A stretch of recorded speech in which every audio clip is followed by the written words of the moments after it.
पुराने जमाने की बात है। हिंदुस्तान के शहर में एक राजा की हुकूमत थी। राजा अपनी इंसाफ पसंदी और ताकतवर अदालती निजाम के लिए मशहूर था। उसके दरबार में कोई भी मुजरिम बच नहीं सकता था। शहर में दो खुशहाल ताजिर, राजू और उसका भाई रमेश रहते थे। दोनों भाइयों के दरमियान शुरू से मोहब्बत और एतमाद का रिश्ता था। मगर जैसे जैसे वक्त गुजरता गया, दौलत और जायदाद की वजह से उनके दरमियान इख्तलाफात पैदा होने लगे। राजू का दिल लालच और हसद से भर गया था। वो चाहता था कि तमाम जायदाद और दौलत सिर्फ उसकी हो। उसने कई बार रमेश से जायदाद के हिस्से के बारे में झगड़ा किया, मगर रमेश हमेशा मोहब्बत और भाईचारे की बात करता रहा। एक रात राजू ने अपने हासिद और जालिम दिल के हाथों मजबूर होकर एक खौफनाक फैसला किया। उसने रमेश को कौत करने का मंसूबा बनाया ताकि वो सारी जायदाद पर कब्जा कर सके। राजू ने मौका पाकर रमेश को बेदर्दी से कत्ल कर दिया और उसके जिस्म को छुपाने की कोशिश की, मगर कुछ ऐनी शाहिदीन ने राजू की जालिमाना हरकत को देख लिया और फौरन राजा को खबर दी। राजा ने राजू को फौरन गिरफ्तार करने का हुक्म दिया और उसे दरबार में पेश किया। दरबार में राजू ने खुद को बेकसूर साबित करने की कोशिश की, मगर गवाहों के बयानात और सबूतों ने उसे बेनकाब कर दिया।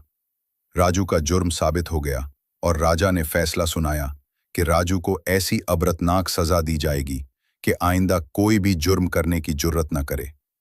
राजा ने हुक्म दिया कि हाथी को दरबार में लाया जाए। ये हाथी बहुत ताकतवर और तरबियत याफ्ता था, जो मुजरिमों को सजा देने के लिए इस्तेमाल होता था। हाथी का मालिक, जिसका नाम रामू था, हाथी को दरबार में ले आया। हाथी की आंखों में गुस्सा और दरिंदगी झलक रही थी। राजा ने हुक्म दिया कि राजू को हाथी के सामने लाया जाए। दरबार में मौजूद तमाम लोग सांस रोककर ये मंजर देख रहे थे। राजू की आंखों में खौफ और पछतावा दिखाई देने लगा, मगर अब बहुत देर हो चुकी थी। राजा ने हाथी के मालिक रामू को इशारा किया। रामू ने हाथी को हुक्म दिया कि वो राजू को अपने पैर से कुचल दे। हाथी ने अपने भारी पैर को उठाया और आहिस्ता आहिस्ता राजू की तरफ बढ़ा।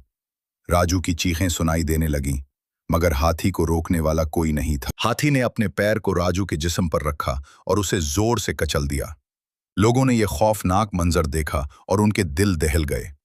राजू की चीखें थम गईं और उसका अंजाम सबके सामने था।